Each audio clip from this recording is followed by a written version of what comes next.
오늘 말씀의 제목은 인생의 두 가지 질문입니다.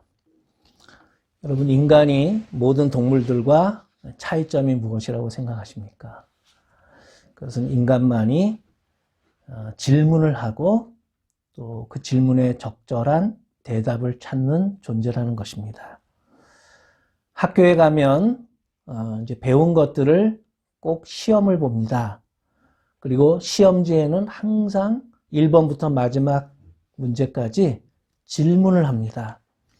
이 질문에 대한 답을 잘 해야 합니다. 어떤 답을 하느냐에 따라 성적이 매겨지기 때문입니다. 그러나 인간 아닌 그 어떤 동물도 이렇게 질문을 만들어 던지고 그에 대한 적절한 답을 찾는 경우는 없습니다. 수만 년이 흘러도 사자나 고양이, 독수리는 질문을 하거나 대답을 찾지 않습니다. 인간만이 이렇게 의미 있는 질문을 던지고 대답을 추구하는 존재입니다. 사람은 자아의식이 생겨나면서부터 끊임없이 질문합니다. 나는 누구일까? 어떤 모습이 진정한 나의 참모습일까? 인생에는 왜 이렇게 고통이 있는 거고 이 고통은 어떤 의미를 지닐까? 이렇게 살다가 어느 날 내가 갑자기 죽는다면 내 영혼은 사라지는 걸까? 인간을 만드셨다고 하는 하나님은 정말 존재하실까? 만약 하나님이 나를 만드셨다면 하나님은 왜 나를 만드셨을까? 무슨 생각으로, 어떤 마음으로 나를 창조하셨을까? 내가 알고 있는 나에 대한 지식이 구부러지지 않은 반듯한 바른 지식일까? 나는 왜 살아야 하나? 하나님께서 아시는 나는, 하나님께서 보실 때 나는 어떤 사람일까? 앞으로 내 인생은 어떻게 달라지고 어떻게 변화될 것인가? 이러한 질문을 인간은 던집니다. 인간은 이렇게 질문하는 존재지만 모든 질문에 대하여 답을 찾지는 못합니다. 내일 어떤 주식이 오를지 우리는 질문해도 정답을 모릅니다. 내가 어떻게 죽을지 우리는 질문해도 그 정답을 우리는 알 수가 없습니다. 인간은 불완전하고 연약하며 한계를 지닌 존재임을 하나님께서 말씀하십니다. 예를 들어 욥기 38장에 가면 하나님께서 욥에게 던지는 수십 가지 질문들이 나옵니다. 그런데 인간이 대답할 수 있는 것이 하나도 없어요. 욥은 단 하나의 질문도 대답할 수가 없었어요. 요즘 현대 과학으로 그 하나님의 질문에 어느 정도 대답할 수 있는 게 생기기는 했지만 여전히 불완전한 지식에 불과할 따름입니다. 인간의 질문에 하나님은 무엇이든지 대답할 수 있지만 하나님의 질문에 대하여는 인간은 대답하지 못하는 존재입니다. 여러분, 창세기부터 지금까지 하나님은 끊임없이 인간에게 질문합니다. 아담아, 아담아, 네가 어디 있느냐? 가인아, 네 동생은 어디 있느냐?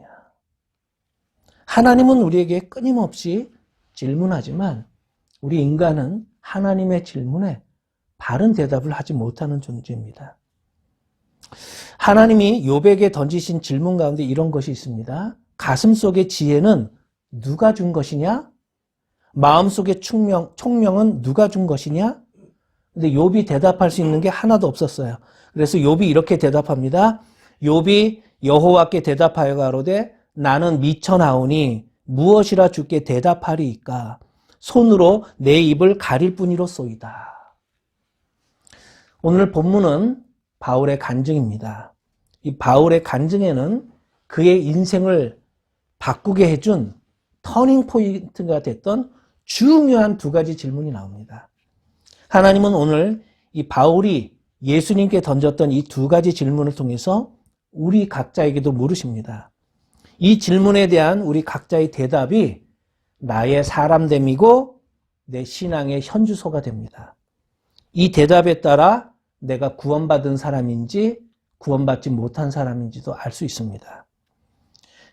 신앙의 건강 지수, 그리고 영적인 행복도 이 대답에 따라 결정이 됩니다. 대단히 중요한 두 가지 질문입니다. 첫 번째, 예수님, 주님은 도대체 누구십니까? 이것이 첫 번째 질문입니다. 주님, 당신은 누구십니까? 예수 그리스도, 당신은 진정 어떤 분입니까? 바울은 3차 전도 여행을 마치고 예루살렘으로 돌아왔습니다. 예루살렘에는 두 가지가 그를 기다리고 있었습니다. 첫째는 바울에게 적대감을 가지고 있는 유태인들이 나쁜 소문을 퍼뜨려서 그를 없애버리자고 선동하고 있었고요. 두 번째는 초대 예루살렘 교회가 이전에 가졌던 성령 충만하고 죽음조차 두려워하지 않던 그 뜨겁던 신앙은 온데간데 없이 사라지고 영적인 능력도 영향력도 다 잃어버린 초라한 예루살렘 교회가 바울을 기다리고 있었습니다. 예수 그리스도가 사셨다는 부활신앙 대신에 이제 율법적이고 유대주의적인 민족 감정이 교회 분위기를 차갑게 만들고 있었습니다. 이런 분위기 속에서 일부 과격한 유대주의자들이 사람들을 선동해서 바울을 돌로 쳤습니다. 수만 명의 유대인들이 성난 폭도로 변했고요. 바울을 붙잡고 죽이려고 성문 밖으로 데리고 갔습니다. 이때 로마 군인들이 달려왔습니다. 천부장 또 로마 군인들은 매맞고 있는 바울을 빼내었습니다. 폭동과 살인사건이 벌어질 것을 우려했던 천부장은 바울을 체포한 후에 그의 죄목을 물었습니다.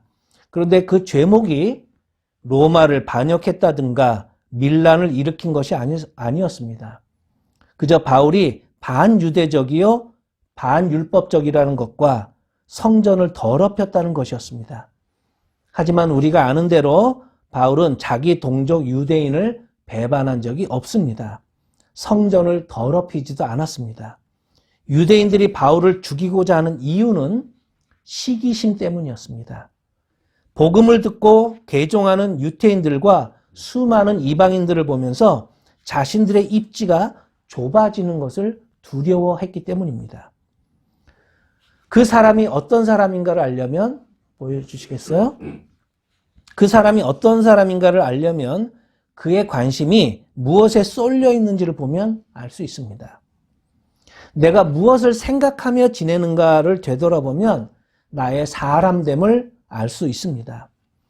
천부장의 관심은 무엇이었을까요? 그의 관심은 치안이었습니다. 그래서 바울을 잡았을 때도 혹시 그가 예전에 4,000명의 자객을 거느리고 광야로 갔던 그 애굽 사람인지 궁금했습니다.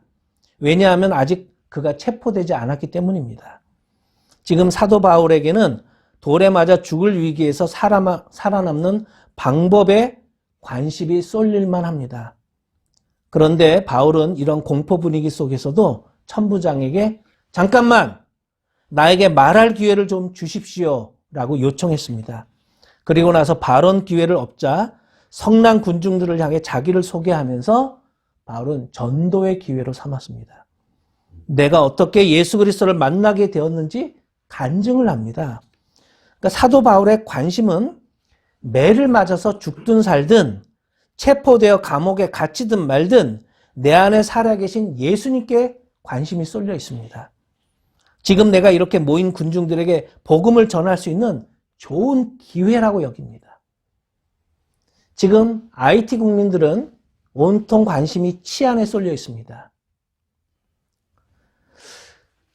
만약 그런 상황에 우리가 있다면 우리가 과연 이런 상황에서 납치되거나 피살되지 않고 살아남을 수 있을까? 여기에 관심이 쏠릴 만합니다.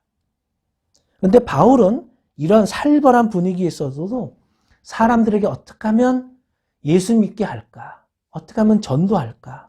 여기에 관심을 기울입니다. 그가 받았던 상처, 그리고 억울함, 나의 성공이나 실패에는 관심을 기울이지 않았습니다.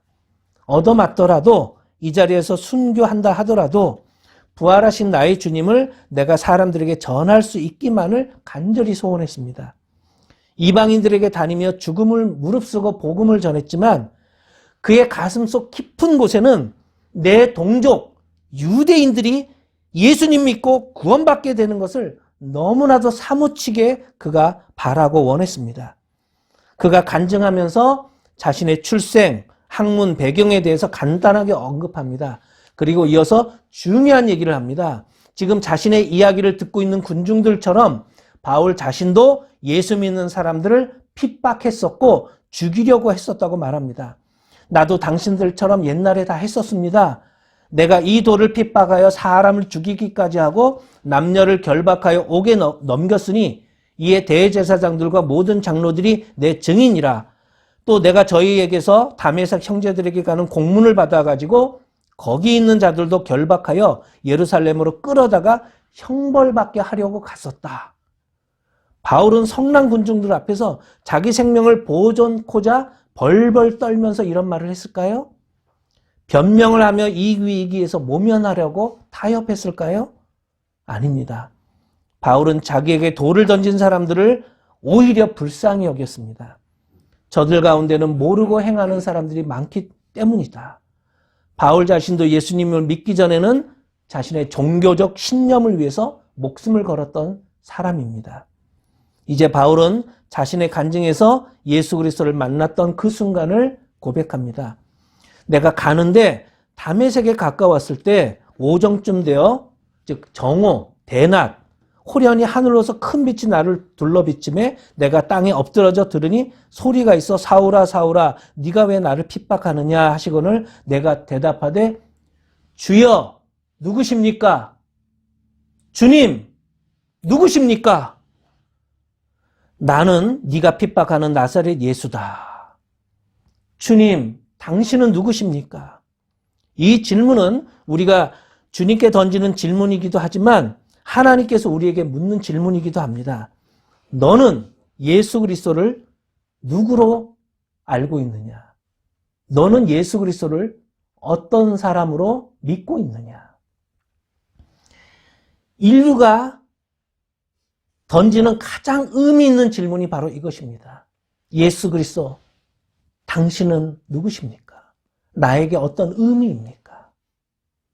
이 질문에 대한 대답에 따라 영생과 영벌이, 천국과 지옥이 수억 년 그 이상 영원한 시간의 삶의 질이 이 대답에 따라 결정되기 때문에 가장 중요한 질문입니다.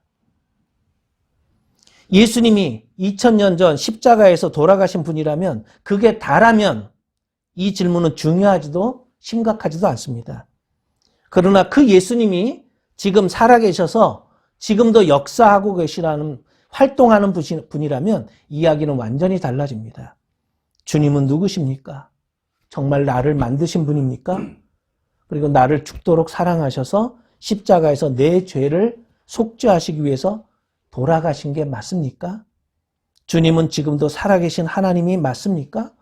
나를 죄와 죽음으로부터 구원해 주시는 분 맞습니까? 예수님은 우리의 생사화복을 주관하시는 분입니다. 예수님은 기쁨이 없던 사람에게 기쁨을 주시고 외로운 사람을 위로해 주시는 분입니다.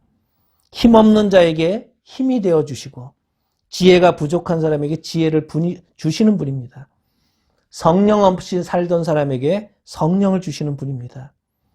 죄가 있는 사람에게는 그의 죄를 용서해 주시는 분입니다.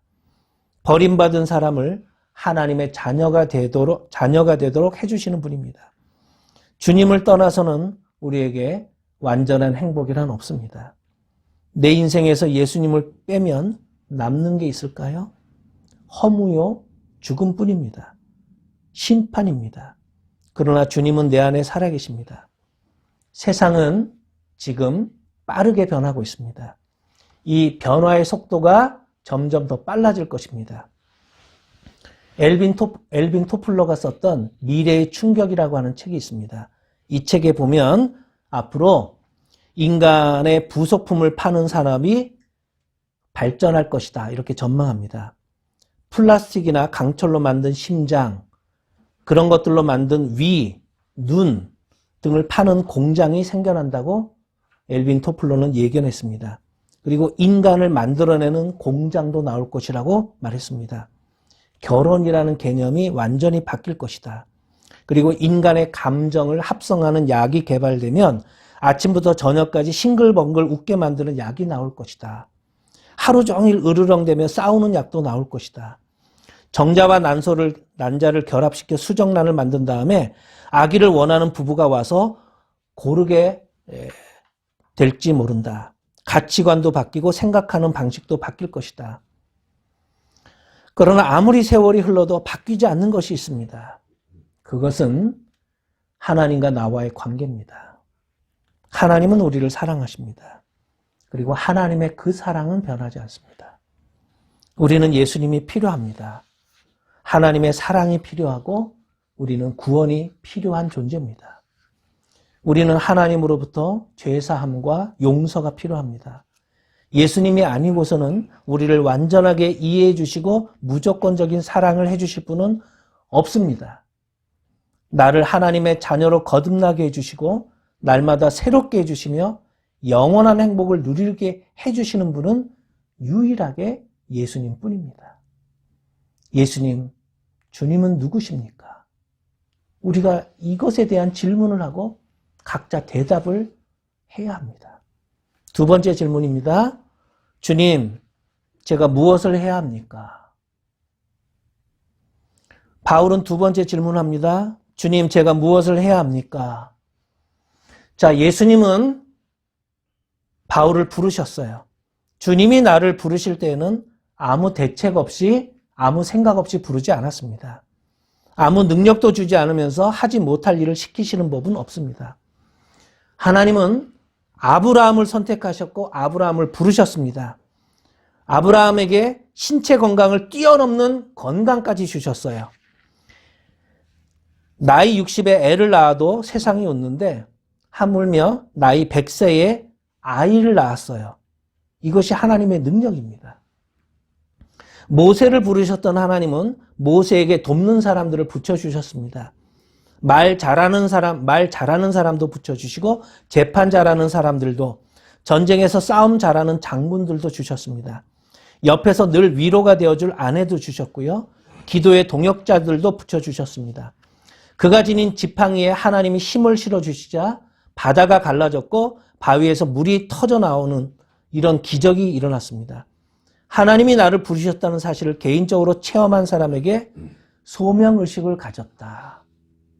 Calling consciousness, 소명의식을 가졌다 이렇게 말합니다. 이 소명의식이 분명한 사람은 사랑 고백을 받은 청년처럼 싱글벙글해집니다. 누가 뭐래도 상관하지 않습니다. 주님과 나만이 아는 비밀이 생겨났기 때문입니다. 누가 뭐래도 상관하지 않고 씩 웃고 맙니다. 주님이 나에게 주신 약속이 있기 때문입니다. 주님께 받은 사명을 감당할 때는 고난도 찾아옵니다. 반대도 부딪힙니다.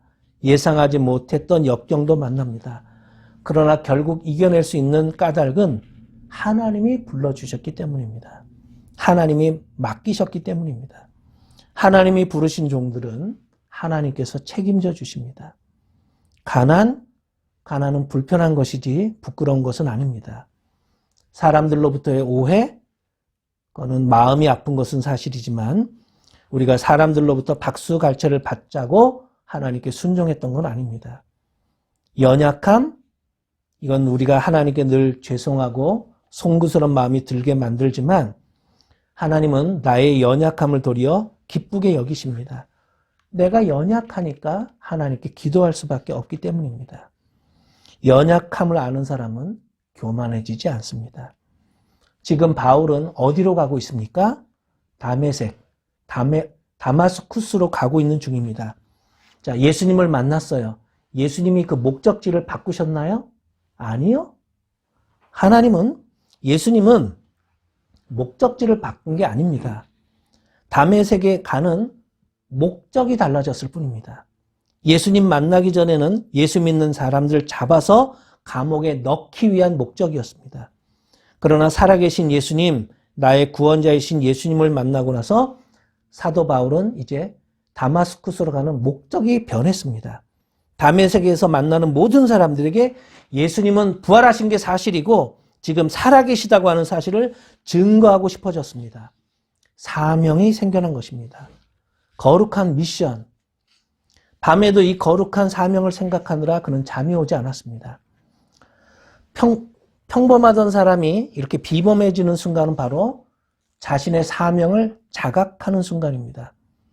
바울의 눈에는 이제 살아계신 주님이 보였습니다. 주님의 마음으로 사람들의 영혼을 바라보자 마음이 조급해집니다. 허무한 일에 저렇게 목숨 걸고 살다가 죽어가는 불쌍한 영혼들, 저 영혼들을 구원해야 되겠다고 하는 간절한 마음이 들었습니다. 바울은 너무 밝은 빛이신 주님을 만나자 3일 동안 눈이 멀었습니다. 육체는 시각장애인이 되었지만 그는 영적으로는 주님을 바라보는 눈이 열렸습니다. 나는 그 빛의 광채를 인하여 볼 수 없게 되었으므로 나와 함께 있는 사람들의 손에 끌려 다메섹에 들어갔노라. 그러나 바울의 마음속에는 예수님이 들어오셨습니다. 봄이 오면 꽃이 피듯 그의 마음에는 이루 말할 수 없는 아름다운 은혜들이 꽃을 피웠습니다. 바울이 가서 복음을 전하면 사람들의 얼굴이 밝아졌고 귀신들은 쫓겨나갔습니다. 무의미하던 삶에 예수님의 사랑이 흘러들어오자 바울은 행복해지기 시작했고 사랑을 느끼기 시작했습니다. 분노가 사라지고 평강이 찾아옵니다. 심각하게 싸우던 일들이 이제 웃어넘기게 되어버렸습니다.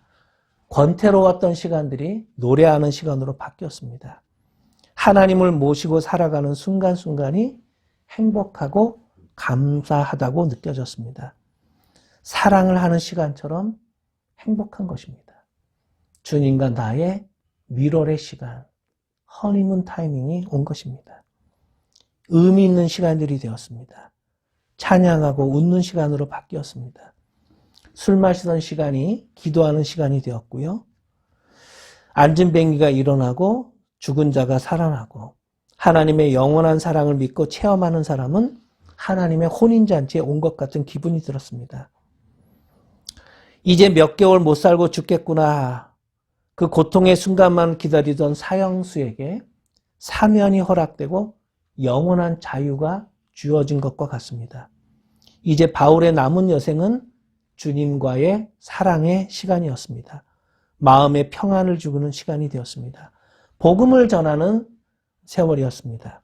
옛날에는 죄인이었지만 지금은 죄를 깨끗하게 용서받았습니다. 무겁던 마음이 홀가분해졌고요. 예수님을 내 마음의 주인으로 모시자 생명력이 넘쳐나고 은혜가 충만해졌습니다. 그 누구도 나를 향한 예수님의 사랑을 막을 수는 없다. 그렇게 깨닫게 되었습니다. 바울은 성령의 능력으로 사명을 감당했습니다. 그는 죽어도 좋다고 여겼습니다. 영원히 살 것을 예수님 보면 알기 때문이었습니다. 하나님은 우리들도 이렇게 살아계신 주님을 생생하게 만나서 행복하게 사는 하나님의 자녀가 되라고 우리에게 말씀하십니다. 기도하겠습니다. 하나님, 저희들 가끔씩 외로워서 인간적인 사랑을 채우려고 했지만 인간의 사랑은 더욱 갈증만을 일으켰습니다. 돈을 모으면 행복해질까 생각해서 돈을 좀 더 많이 모으려고 발버둥 쳤지만 우리 마음에는 만족함이 없었습니다. 자식들을 잘 키워 그 보람감을 맛보고 싶었지만 허무와 쓸쓸함을 저희는 경험했습니다. 우리 영혼은 하나님이 아니고서는 그 누구도 그 무엇도 만족할 수 없다는 사실을 깨닫게 해주시니 감사합니다.